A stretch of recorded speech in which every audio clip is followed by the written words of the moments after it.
Hey, everybody. Good to see you again. Today, we're going to be talking about thankfulness, and we haven't had a big conversation beforehand of what this is going to look like. So it's going to be interesting, but the thing that I want to bring out today is how you could be more thankful. Something to that degree. Let's go.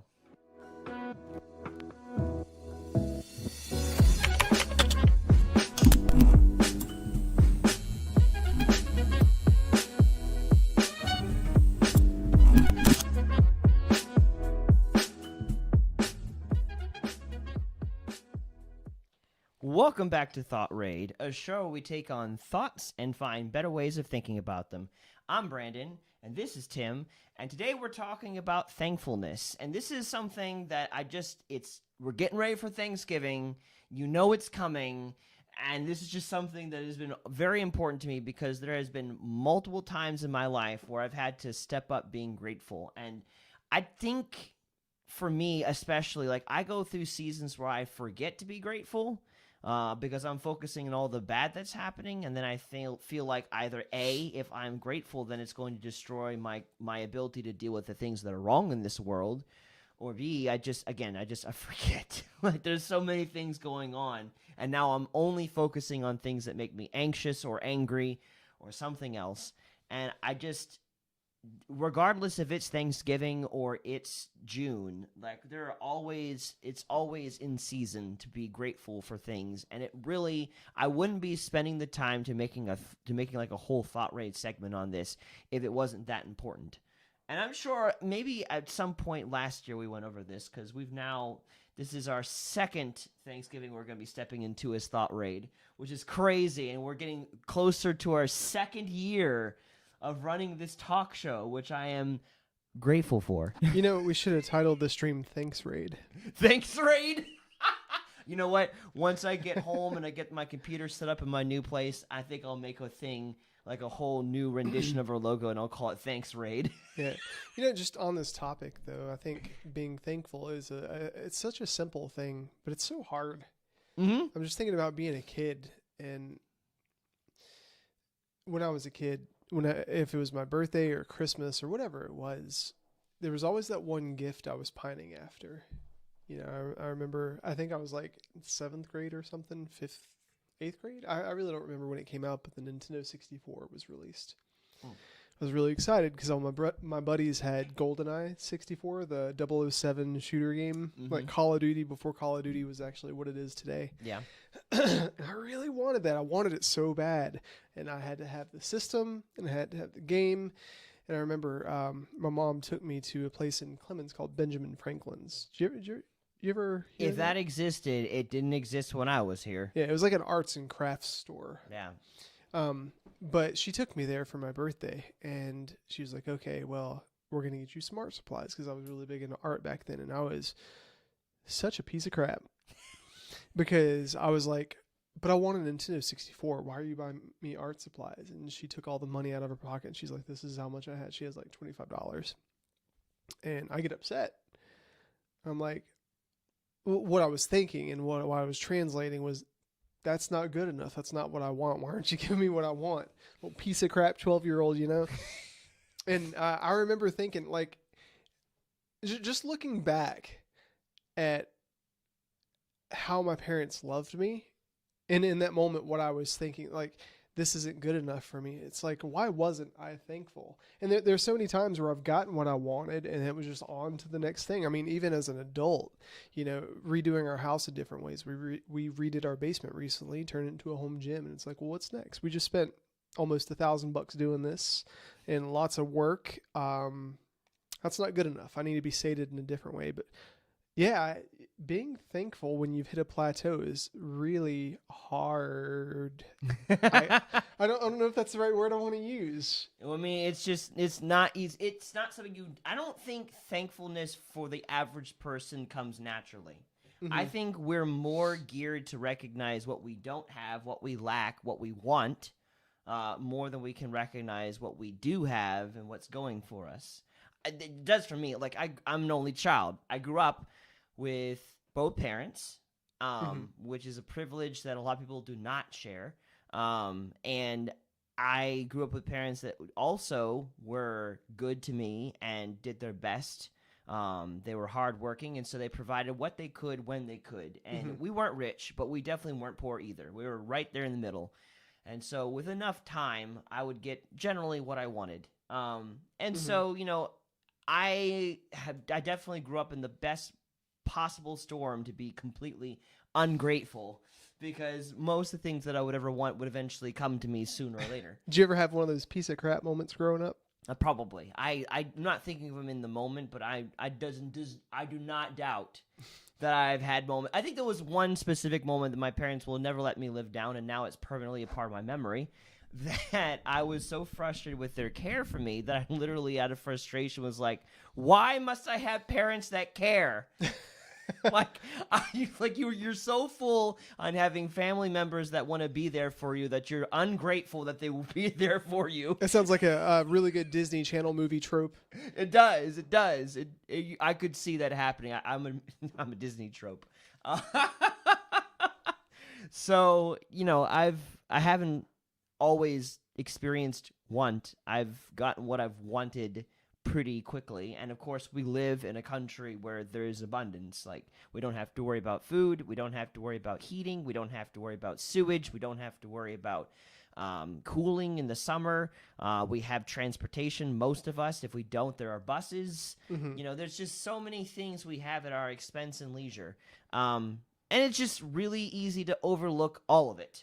And I think the only way to stop overlooking what exists and to appreciate all that's there is to forcefully stop and be thankful for what you have, no matter what it is, because we all have something. At the very baseline, every one of us is alive at this moment, with the exception of those who have died. If you're not dead, you're alive, kind of thing. Or maybe you'll be alive some point down the road and you'll find this. And, maybe you'll be a teenager by find this. I don't know. I'm thinking way too far in the future. But regardless, everyone who's alive is alive. And we all share that right now, presently. And that's like the baseline. Like, we're alive. We have air in our lungs. And we may have varying degrees of health, wealth, and other things in our lives. But at the moment, we're alive. And when I first started dating my wife, I made the comment to her because I was so thankful. I have a lot to be thankful for with her because she's an amazing person. I remember hugging her one day and I was like, I'm so thankful you have all your extremities. I'm so thankful you don't have psoriasis. I'm so thankful that, and it's a running joke in our relationship now, but it's so true. Like, I look at her sometimes, especially when she frustrates me or when I'm being a butthead and I'm not getting my way or whatever. I'm like, I just wish this would change. But then, like, if I actually stop and think about it, for instance, we had lunch with some friends yesterday, and they had a child, and they were trying to convince us to have kids. But I was looking at their kid. The kid had 2 eyes. He was growing teeth. He was like almost a year old. Just sitting there eating, wrapping his hand around food, throwing it, making noises, perfectly healthy. And it's really easy, especially when he was screaming his head off, to think, my God, will this kid shut up? But I think I have a fear about having kids that the kid would be born with some kind of issue. And just thinking, a lot of people will have that fear. Yeah, but just the idea that I would have a relationship or a child or a house, and just look at all the things that I take for granted. I guess where I'm going with this is just the concept of taking things for granted. Yeah. You never know exactly how much you appreciate it until you don't have it anymore. I mean, that's so cliche to say. Yeah. Or until you get to a place where you realize that the thing you're requesting after, just having an average status quo with it, is something that you would like because, well, there's something wrong with it. Yeah, I'm at amnesty, honestly, with the statement that person has nothing to be thankful for. Like, no. Like, no matter our life situation, we're alive. That's where you start. If all you have is the breath in your lungs, that's where you start when it comes to being grateful. Because you could be dead. You could be non-existent, but you're not. You're alive. It may be painful or it may be an absolute joy. It depends. I'm not saying that life is easy. I'm not saying everyone has it good and, like, we should not be conscientious of those who don't. Like there are people that legitimately have it harder, but there's sometimes the people that have the least end up being the most grateful because they recognize everything that they do have, and part of their sanity comes from the recognition that they have something. You know, on that thought, I remember in the past couple of years, I've had interactions with a specific group of older people. And when I say older, I'm talking like 60, 70-ish and up. And it just seems like they're so much more present, you know? And we went to visit this one person in particular, and in talking with them, there were no distractions. They put their phone down. They turned everything off. They just sat in a room. It was me, Ariane, and this person. And we just talked, you know, and it just seemed like it meant the world to them.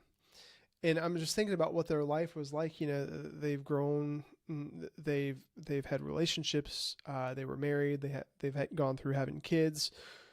You know, gone through jobs and careers and mortgages and disasters and wars and all this stuff. You know, and all things considered, we were sitting there in the room with them. They were just very pleased to have conversation with us. It's all they needed and all they wanted, you know, and it seemed like they were so appreciative of it. And any level of engagement, any level of consideration where it's like we saw them, they were so appreciative, you know. And I think about that because I posted on Facebook the other day about asking for some perspective on something, and I got a bunch of responses. And a few of them, as I was filling my schedule so I could talk to these people, a few of them, I was just getting overwhelmed with how many responses there were, and I just left them there. And some apathy set in. Interesting. Yeah, apathy set in because I looked at it and I was like, well, you know, my schedule's full for the next 2 weeks. All this extra stuff, it's honestly more than I expected. So, you know, and it's not like I don't appreciate it at all. Like I do appreciate it. And if nobody had responded and it was just one of those people, I would have been all over it in a different way. But I think, I don't know, is that making sense? Like what? I feel like, you know, when you do get hit with abundance, it becomes harder to be grateful because you have so much of it. It makes the little things that are done feel so mundane and non-valuable, which is not the case at all. Only once you get to a place where you don't have those things, as the cliche statement goes, you don't know what you have until you don't have it anymore, however exactly it goes, then you realize just how much you had. And I feel like we need to cultivate recognition of the little things now while we have them, so that way if we ever come to a place where we don't have them, we've already been developing a lifestyle of gratitude, because gratitude shuts down different things. It shuts down, obviously, ingratitude, but it shuts down sometimes anxiety. It can shut down anger. It can shut down even depression at times, because again, like these things, the things that we're anxious about, or things we're fixated on. We're fixated on the negative. When we're angry about stuff, we're fixated on the negative. When we are depressed, we're fixated on the negative, and it's sometimes painful to then decide, no, I'm going to focus on something else, or sometimes it may feel like a betrayal to the situation to be thankful when there seemingly is so much to be unthankful for. But that's the exact thing I need, and a lot of people I know need, that are around me, because I've sat for so long, Tim, just recently, with a lot of worry and anxiety about the future and about things that are going wrong, and it warped my personality. And, you know, you sat through that. You seen me come in a fog because I'm concerned about all these things I can't control. I'm not grateful about any situation I'm in whatsoever. I'm just afraid and trying to, fix things I can't control.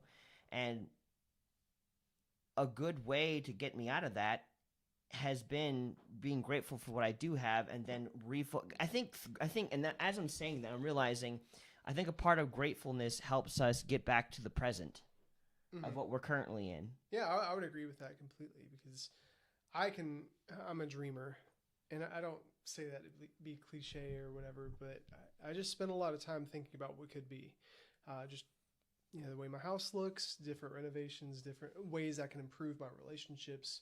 We were just talking before the stream happened about how I've been working out recently, and I'm thinking about how my body could look and selling out to that to a degree. And I get lost in that thinking about tomorrow, and I completely miss today, and I think the saddest part of that is that creeps into my relationships, especially if I'm busy, and especially if I actually have a lot to do. Because in those moments where I don't have a lot to do, it's like, man, I would really appreciate some focus right here.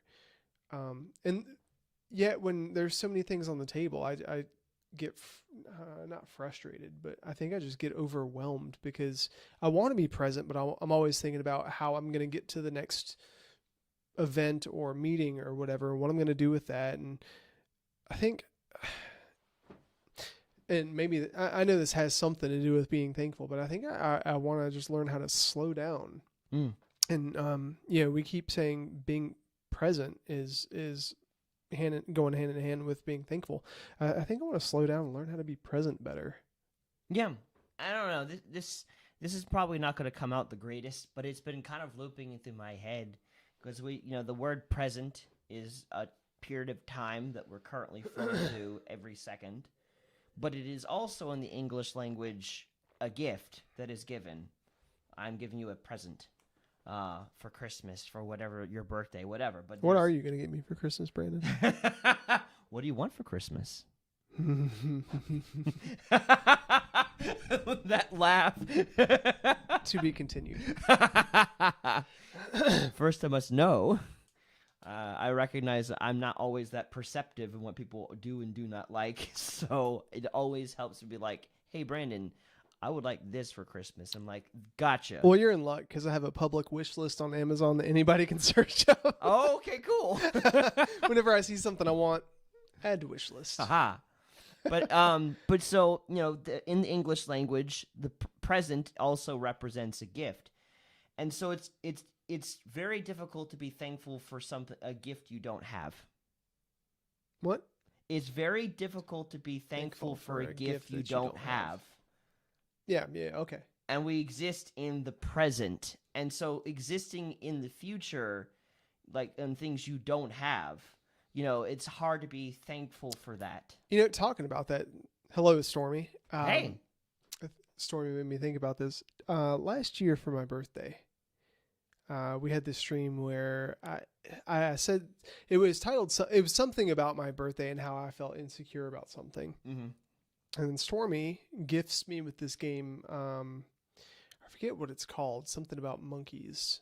Oh. Odyssey. No. Mankind. It's that evolving game with the monkeys and stuff. Oh, I don't remember, but I generally know. Maybe you remember the name of that story, but I know what you're talking about. Yeah, and I was like, that's really cool. They barely know me, and they spent however much money it was on this because they just felt on their heart like they wanted to gift it to me, And I thought that was really cool. And I played it for 10 minutes and I'm like, I want this game instead. I want this game. Or I want to be playing this or, this. And it's like, I look back at that and it's a game on my library on Steam now. And it's just like, there's so much fun that I could be having with it. And yet in times when I'm bored, I'm like, gosh, I got nothing to play. But I totally do. And it's not me being appreciative of something that was given to me because I'm always thinking about what I lack. Especially when Diablo 2 was coming out, I was like, Diablo 2 is coming out. It's going to be so great. Oh, it's 5 months away. Well, what am I going to play until then? Oh, that's right. I was given this gift that I said that I wanted that is actually really fun. And somebody gave out of the abundance of their heart towards me. And here I am not stewarding, a way somebody loved me. Yeah. Yeah. I've done that a lot. I've done that a lot. My parents get me a GameCube. I'm looking forward to all the games I can get on it. And then before you know it, I'm looking forward to other computer games and the next console, whatever. Like it's easy. It's easy again in a first world country that we live in. It is very easy to be ungrateful for the things that we get, because there's so much abundance that it's hard to appreciate the little things. But that doesn't mean we can't. That does not mean that we can't learn to be grateful. And I feel like the first step is to be intentional about it, even if you don't feel grateful in the moment. Because, like, sometimes if you can be grateful, be grateful. Like, just like, and I'll hang on that for a second and say, if there are things you're grateful for, but you're afraid by any chance to be grateful for it, and for whatever reason, because I feel like that is a thing sometimes where people just kind of like, I don't know if I should speak up about this thing I'm just grateful for. If it encourages a person or lifts them up, and you're not just being like aggressive with it, like, you got to know this, and then like, thank you, and like, but you have to, like, okay, like, give them space. As long as it's nothing like that, like, I think people will enjoy here, like if there's a person in your life you're grateful for, take a risk. Let them know what you're grateful for about them. Let them know about that. That's good. Or if there's something that they've given you and you've really enjoyed that, it's great to speak up about that. But if you're not in that state and you're not really feeling grateful, and instead you're feeling angry, or instead you're feeling depressed or anxious, in the state of anger, look at if it's at a person and it's not a situation, even if there is a situation where the person has been, very terrible to you, what are some things that they've done that you've grown from and learned from that you could be thankful about? Or maybe it's a situation where they're not that kind of person, thank God, but you're angry with them in the moment. What are the things you appreciate about that person? Just thinking about this makes me think about my relationship with Ariane, because we're very different personalities, and she's very intentional in ways where I don't want to be intentional.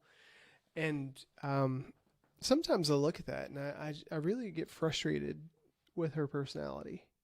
I get frustrated with how she's diligent about certain things, how certain things matter to her so much. And yet, if I look at the framework of a mate without a name attached to it, those qualities are things that I would sell out to, because they really charge me to step more into the identity that God gave me. But I think I bucket that in the moment because it takes me from a place of comfort into a place of challenge. And when your heart's not willing, because there's so many times in the Bible where it references people who didn't want to change, and it said that their heart was hardened. It's really difficult to be thankful for the tough love that you're being shown. That's why so many people reference the Bible and say, well, because God's recommendations or because God's standards don't line up with what I believe to be true, he must not be loving. This is not okay with me. I'm not thankful for the sacrifice that he made.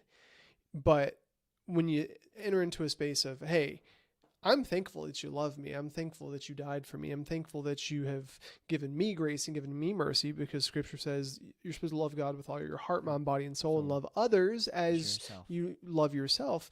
Yeah, that means that God has given you that too. And yet when I'm tasked to love somebody when it's hard, I'm not thankful for what I've already been given, and that makes it so difficult to be others minded, because we went to Roots the other night.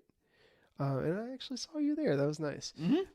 Just looking around the room, I really felt convicted, because there are certain situations I find myself in where I allow myself to look at what I don't have instead of what I do have. And that causes me to demonize people, to think about ways in which I felt wronged by them that they did not do and are not guilty for. That's all in here.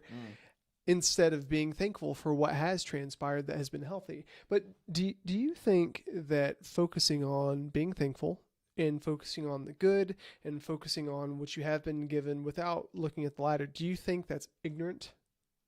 No. I think that if something is truly not good, and I was just thinking about this as you were talking, and it was kind of coming to me. If something is truly not good, it will continue to push forward until it's dealt with. Like, gratefulness in and of itself will not shut down your ability to recognize the wrong that's being done. Rather, it will help declutter the things that are not relevant to the situation. Mm-hmm.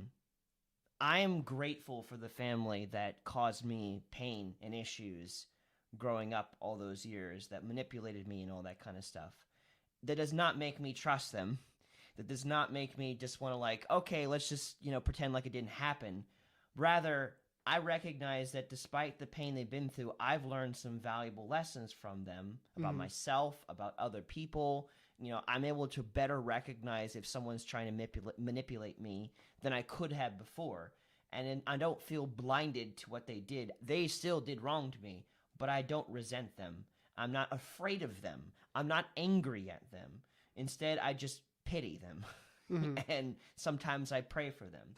So I don't think, yes, there is a line where you can go into worshiping the person, which you don't want to go into. But thankfulness in and of itself doesn't. Because also, if someone has been absolute trash to you, thankfulness is like, if you can't come up with many things to be thankful of, then I'm glad they exist.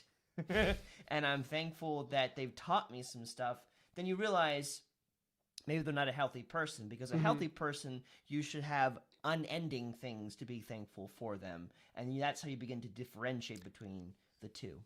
Something that irritates me, especially in Christian culture, especially in the religious Christian culture, and if that pisses you off that I say that, I'm talking about you. There's this weird dynamic in this weird culture where you're supposed to be fake thankful. You know what I mean? Like, oh, thank you so much. And if that's how you are and that's your personality, I'm not talking about you. But I know that growing up in my 20s, there's an example that was set for me that I'm supposed to be thankful. And so I did so in a manufactured way. And I wasn't actually, my heart posture wasn't thankful. It was all mechanical behavior, I guess, where if somebody did something small for me, I was like, okay, well, I know I'm supposed to be thankful for this. I don't feel thankful, so I'm just going to blow this out of proportion and I'm just going to overdo it. Thank you. Oh man, thank you so much for taking my cart back to the return. That means so much to me. I feel so loved. Okay. Shut up. Yeah, okay. There is a difference. There is a difference between intentionally being thankful when you don't feel thankful and glomming it on like you're super thankful when you're not. Like no one's expecting you to be more thankful than you actually are. But you still need to practice being thankful even when you don't feel it. So just do what you can in the moment, even if you don't feel like, even if you just want to punch a person through a wall. No, be thankful for the situation. What's going on? Again, you start with the basics. You're alive. You're alive, okay? You have breath in your lungs. And just for fun, guys, as Brandon's going through this, think about somebody or something that is frustrating the heck out of you this season. Because we're going into Thanksgiving, and God bless all of you that are still in retail. Because I know, I went to Haynes Mall. I'm sorry, Brandon, I'm hijacking your talk time. But I went to Haynes Mall, and I went to my old GameStop recently, and I thought to myself, oh, Call of Duty's already out. Because every year, Call of Duty was the major game launch that I would have to work. And I was thinking, okay, this is November 10th. That's right. So Call of Duty's out. They've already done holiday hiring. Black Friday's coming up. I can imagine what they're going through. And I remember this time, this period of the year, during the year where I left my job, it was so frustrating. I would dread going into work. I would dread all the marketing kits and all the hiring and all the the corporate jargon and crap that I would have to do that just didn't make sense because they were completely disconnected from the hands to the soil side of things. I don't want to say completely. I'm sure there were some people that understood. Sure. But I would go to work and I would think to myself, man, this sucks. And I remember I was sitting there and it was like 11 o'clock in the morning and we had just gotten 30 boxes of shipment. And I was the only one there because payroll constraints. I had to send my help home or ask them to come in later. So I'm here with the expectations of my job way up here, my practical application of my job way down here. And then my boss saying, well, why aren't you getting stuff done? Just thinking about that concept. And this kid walks in, and he's one of the regulars, and he's, mildly socially awkward. And as we're talking, I'm like, okay, what is my focus? Am I a business people person, or am I a people business person? And, if I think about it rationally, I'm a people business person, because I don't think that if you put business first, business actually works. But anyways, I'm sitting here and I'm thinking about the expectations of my job and the frustrations and the expectations and just the holiday season. I've got like 50 things on my mind, and here is this person in front of me, and I'm supposed to be following Jesus. And I'm supposed to be loving people, especially the people that are unloved. And he's just talking to me, and I know that he doesn't have a lot of friends because he just socially does not give. And so he's in receive mode and talk mode. And I just cut him off. I'm like, listen, I don't have time for you today. And there was a nice way for me to say that, but I was getting frustrated. Like, I walked in the back room, I started kicking boxes because I had to be fake nice to him. I had to do the Christian thing, the responsible business thing as a store leader. And I'm just thinking about how I took out my aggressions on him because of my job, but he was looking at me because it was his dream job to work at GameStop. It was GameStop. Did I say GameStop? GameStop. Yeah, well, I understood what you said. But just thinking about how it was his dream job to work at GameStop in an environment where you could talk about anime and video games and being excited about that, nerding out about that. That's part of the expectation. That's how you exceed. Or I'm sorry, that's how you succeed and excel. And then beyond that, I held the position of a store leader where I was given free game systems, free games. I had the freedom to just talk to people about video games all day long. We had parties, launch parties were really awesome. Midnight launches. Like, I creatively was able to come up with all that stuff. And here I was getting so focused on the frustrations that, I had 10 times higher than the echelon of what he thought was reasonable and possible for him as far as his dream job at GameStop.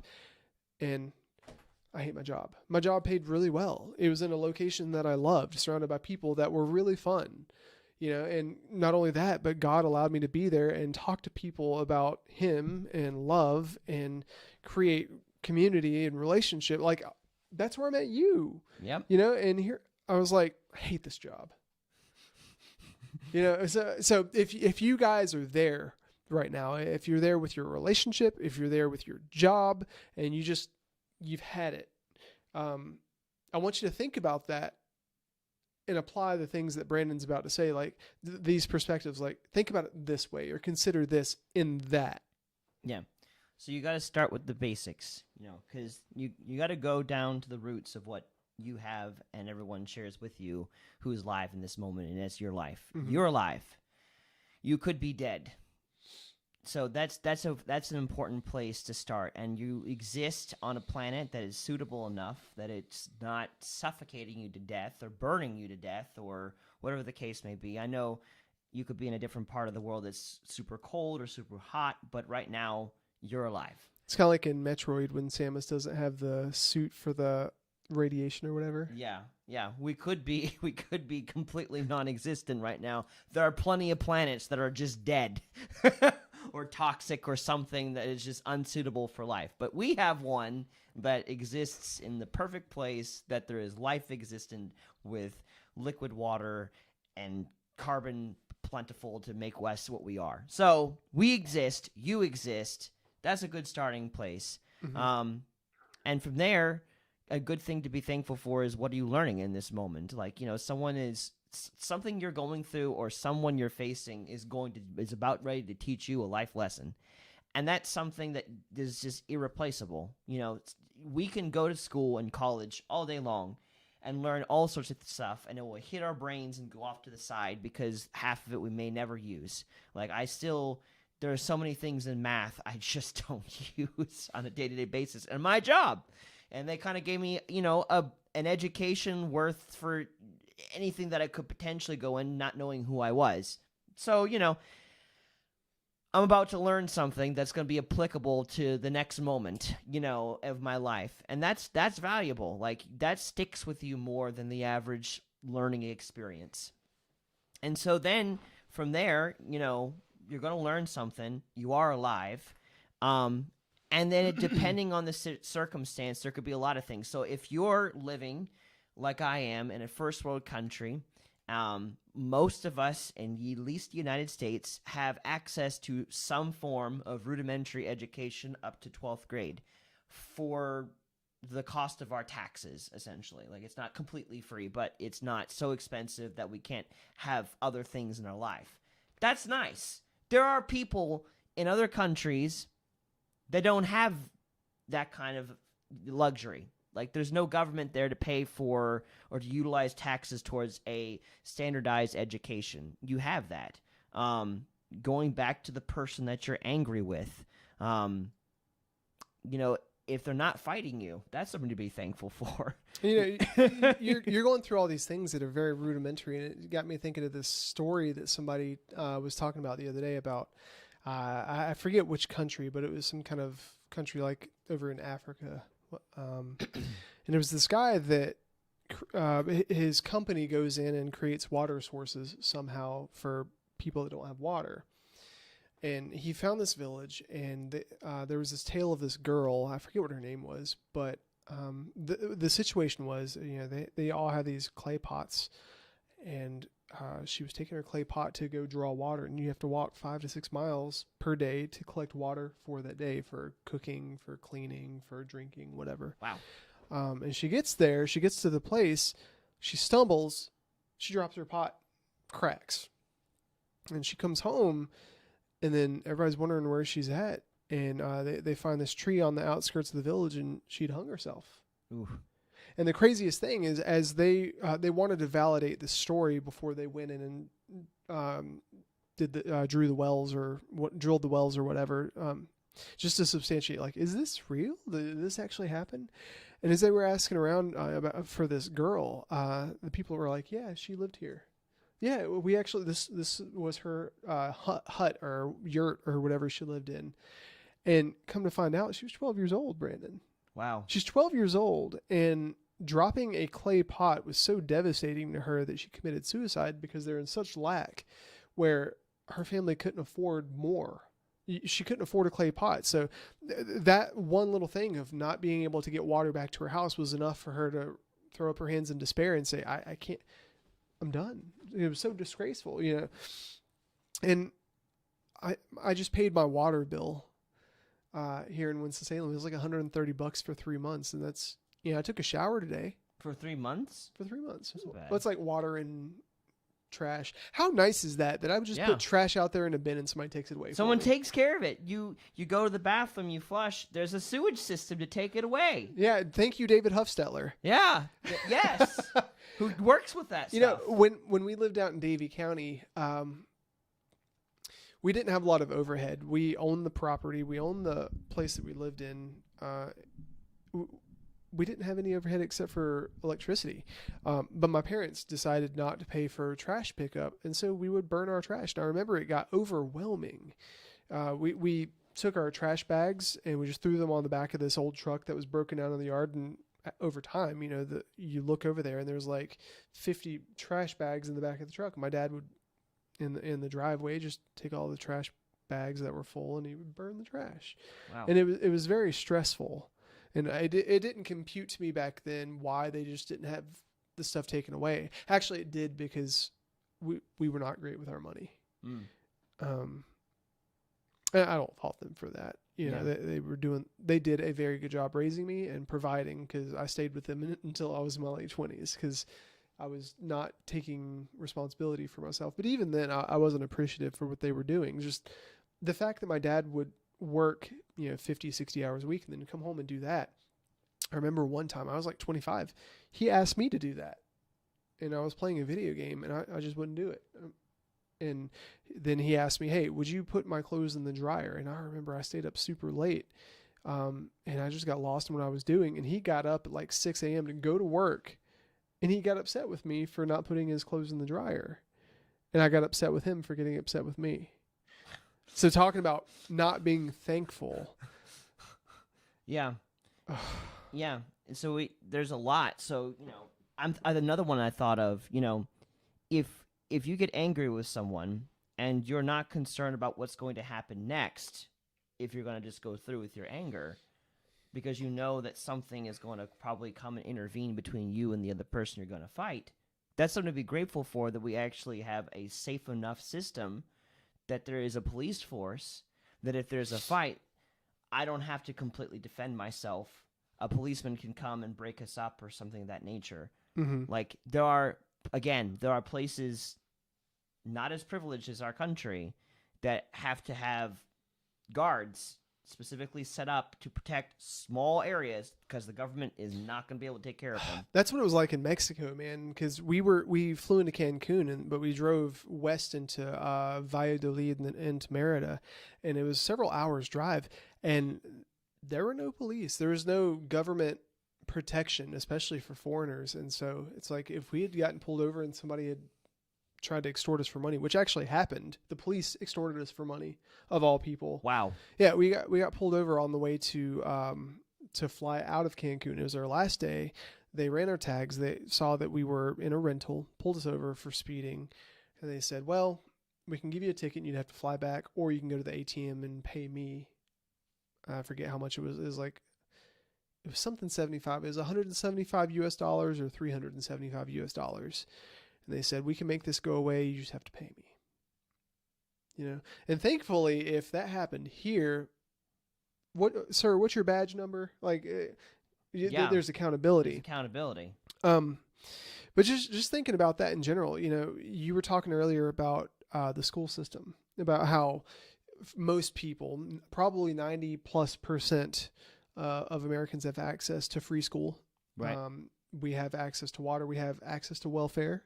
Mm-hmm. We have access to hospitals. Like, if you go to the emergency room, there's so many people that go in there and cannot pay, but they get served because our society, thankfully, says, well, you know, we can't turn anybody away. And that's frustrating. Another story. There was a person from the I don't know. I can't tell you exactly where this person from the Middle East came from, nor who told me the story. I just very distinctly remember this story about a man who came from the Middle East, and he didn't like America, and he witnessed an ambulance go by, and he made a snide remark. I wonder what rich person that ambulance is going to pick up. And the person was like, "What do you mean rich person? That's going just for anybody who needs an ambulance." And it floored him, because in his country, the ambulance was only for the rich. That's crazy. It was not for the average person. Yeah. That's another thing we take for granted. So it's like, there's just, when you're tempted to feel angry or depressed or anxious, the fastest way out of that, and the fastest way to get to a place of joy and peace and even love, is to just recognize what you have going for you. Because everyone has something. Even if it's just their life, everyone has something. And sometimes, again, the most thankful people are those who have the least. And that's how they stay sane. Well, recognize the things they do have. On top of that, though, Brandon, just talking about being thankful for what you do have, the school system, the political system, the police system, there's always going to be people, and when I say people, I mean you and me, because I think this too, that are going to engage in the yeah, but, right? Sure. So you have access, 90% of us have access to a school system. Yeah, but it's not that great quality education. But, you know, if you go, you get food, and you get, yeah, but the food's not that healthy, and is it actually free? Well, you go and you get a K through 12 education, and then you get a graduation certificate. Yeah, but what does it actually do? It's always the yeah, buts. You know, I have all my limbs, but, you know, or yeah, I've got this relationship, but, and it's endless. Yeah. You know, and I think that mode of thought is based in logic. And that's what's so scary about it. Because every time you engage those types of thoughts, it makes sense. It totally makes sense. But being thankful is a choice to be ignorant in a way of, where am I going with that? And here's the thing. I just want to, the people that I know, and I can't speak for everyone, but the people that I know who do the least about those things that they yeah but to are the ones, again, that do the yeah but. Like, ungrateful people are not generally proactive people to change the situation they're in. I find ungratefulness produces apathy because you end up seeing all the brokenness, you become overwhelmed, jaded, whatever, and thankfulness chips away at that brings you back to a warm, soft heart again to then begin, how can I change this? Like, you're not, from my observation, you're not going to make a difference by being a critic and looking at all the things that are wrong with the world. You're not. You're not going to do that. You're only going to just typically make things harder and worse for other people. It's not worth it. And besides the fact, it's going to make you anxious. It's going to make you angry. It's going to make you depressed. The people that I see making a difference are the people that are thankful about things, and they're clearing their hearts of ingratitude. Well, on top of that, there's personal responsibility too, because I think there is some validation and validity, same thing, and wisdom behind seeing things from a place of, okay, this could be better. Sure. But being thankful is saying, okay, well, here's what has been done before me. And if I'm going to engage in those thoughts of here's how it could be better, what is my personal responsibility in this? What can I do? Instead of, Brandon, our titles suck. Why aren't you doing a better job?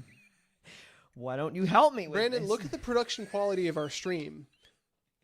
What the heck, man? I mean, instead of being ungrateful about it, just tell me how to do better. What about, you know what pisses me off, Brandon? All these homeless people that I see every Christmas trying to milk the holiday, and it ruins my holiday. What are you going to do about it? I don't know. It just pisses me off. See, it can go and spiral too fast, and it just, I personally have not seen very many ungrateful people making a difference in the world. They're only adding to the problems of the world because they see the world as the problem. So if you see the world as the problem, why are you going to want to do anything to change it?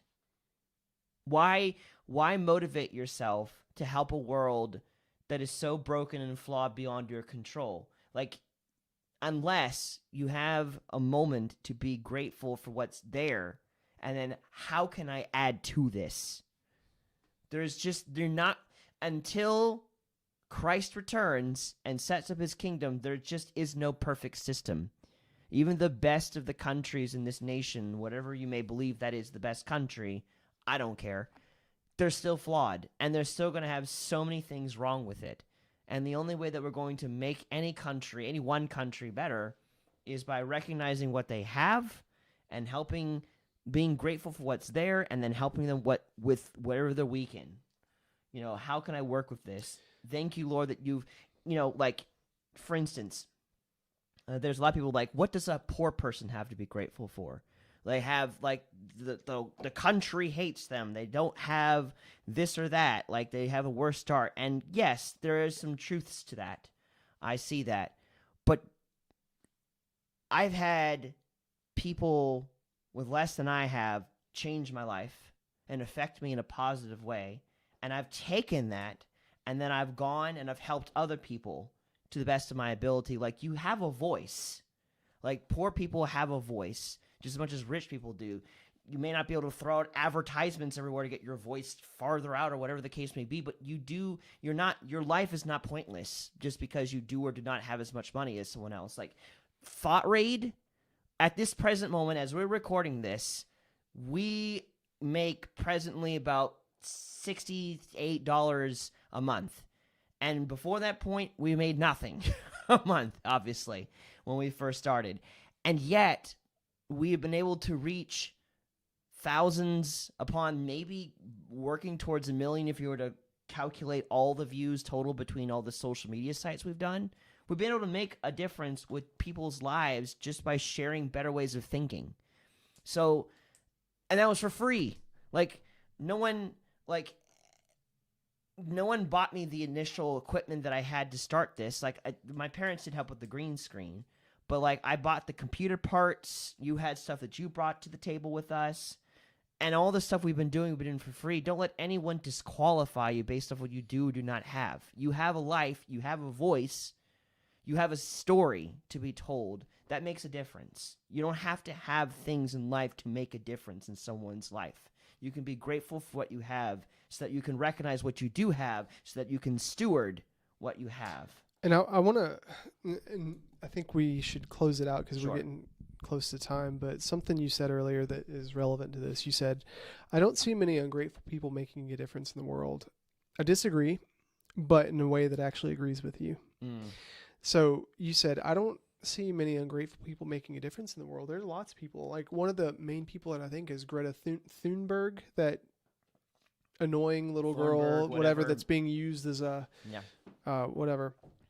But she's making a difference in the world, but at the same time, she's creating division. Right. And if you look in the U.S. about all the pandemic stuff, and maybe this transcends the U.S., maybe it's worldwide. I'm not quite sure. I imagine it might be. But the whole mask mandates, right? Like I was at Walmart today and just looking at the people that were wearing masks and were not wearing masks, and it's irrelevant either way.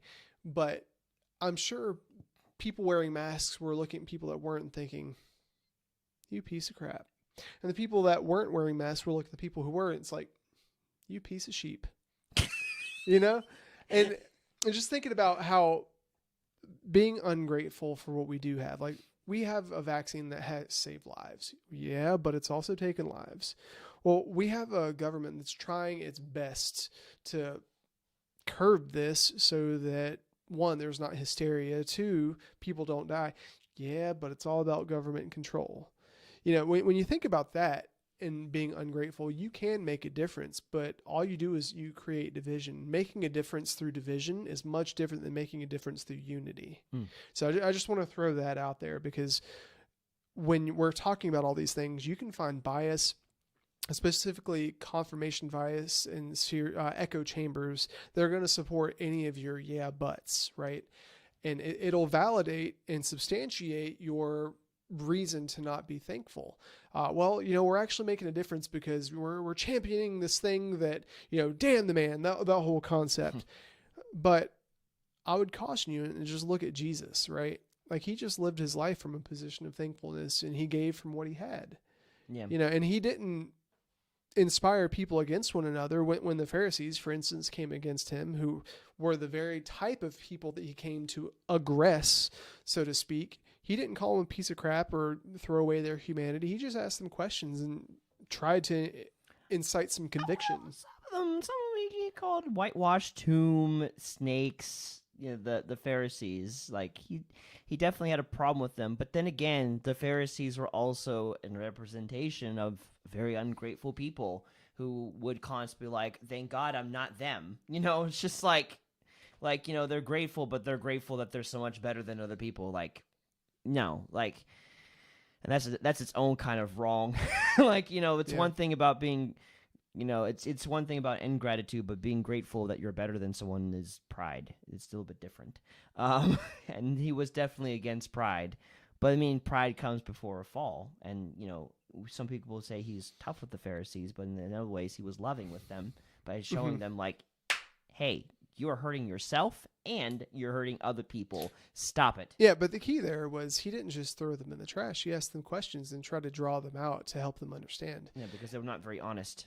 Yeah, and I think that's the beauty of it. He tried to create unity, and he said, well, what about this? Your logic is flawed. Let me ask you a question. And there are many circumstances and situations, if you go back and read it, where it said, and they went away because they saw that they couldn't answer him. Like when they said, something like, I forget exactly what it was, but who is, I've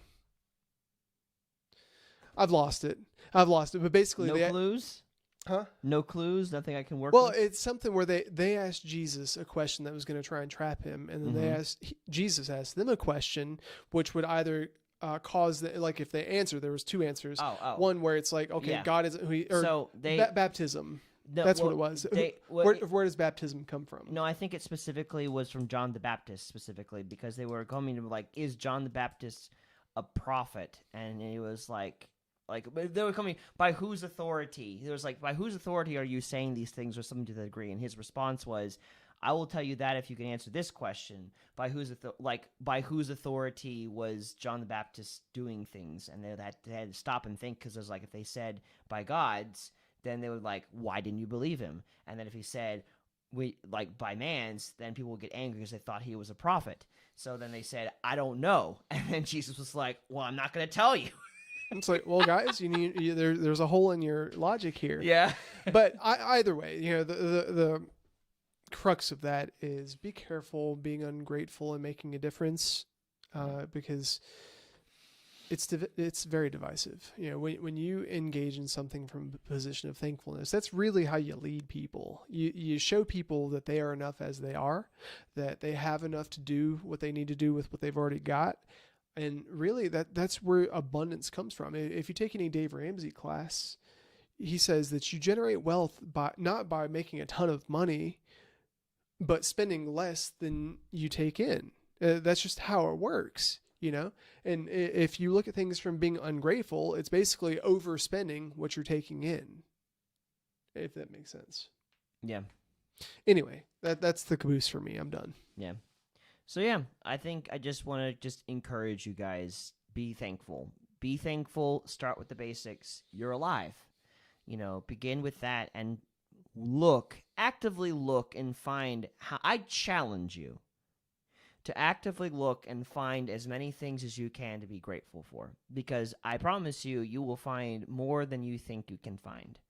Any good thing in your life, your own life, your health, your family, your friends, your education, your possessions, your freedoms, your safety, your security, all of it. You'll find lots of different things. And so I just challenge you, if you have a lot of things that are making you angry, anxious, or depressed, take some time and see what you do have and be thankful for those things, even if you don't feel like it, even if it hurts. Not saying you just go crazy and you just like, oh, I'm so grateful, and be fake about it. No, no one's expecting you again to pretend like you've got this all together.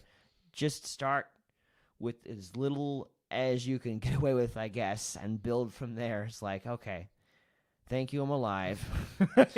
Well, I think when I started playing guitar, one of the more frustrating things for me was starting with the fundamentals. I didn't want to. I wanted to be really cool, really good at it, and I wanted to make music, but it didn't really make sense. I couldn't make music unless I knew how music worked. And the more I tried to just throw it together, the more I was frustrated at the music I was not making. But when I took the time to start learning scales and learning chords and finger placements and how to tune the guitar, how keys, music theory, when I started learning that stuff, it started making sense. And life is the same way. Being thankful is the same way. You have to start with the fundamentals. You have to start with the foundation. And nobody wants to start with foundation. When you think about building a house or seeking a house, everybody wants the immediate gratification. Everybody wants the house that's done. Everybody wants the house with the nice kitchen, with the marble countertops, with the finished basement. But when you start building a house from scratch, you have to take out all the trees. You have to start leveling the ground. You have to put in the septic system, run the water lines, electricity. And after 6 months of work, you have a hole in the ground with cement blocks. And that's frustrating to a lot of people, especially if you're in a place where you want to be angry at something. But, you have to be patient because, Scripture even says there's a season for everything, sowing and reaping. Sometimes you have to put stuff in the ground and you have to wait, and you have to start with that foundation, because if you start piling a house, for instance, if you just take all your living room furniture, you finance it, you're in debt $20,000 because you got a really cool couch and love seat and new dining room table and bed, and you have all this great stuff, and you just throw it in the place where your house should be, and there's no basement, there's no room, there's nothing. It's like, how are you going to enjoy it? You can't. It's only going to frustrate you even more. You have to start with the fundamentals, and don't be afraid of that. And guys, if that frustrates you, well, the rude awakening here is that's the only way to do it. You have to start with the fundamentals. Yep. So start. Anyways, I want to thank you guys for watching. If you've enjoyed this, let us know in the comments below. Just what are you thankful for?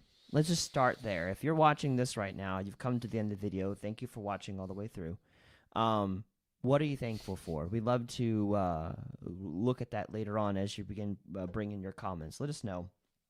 Like the stream.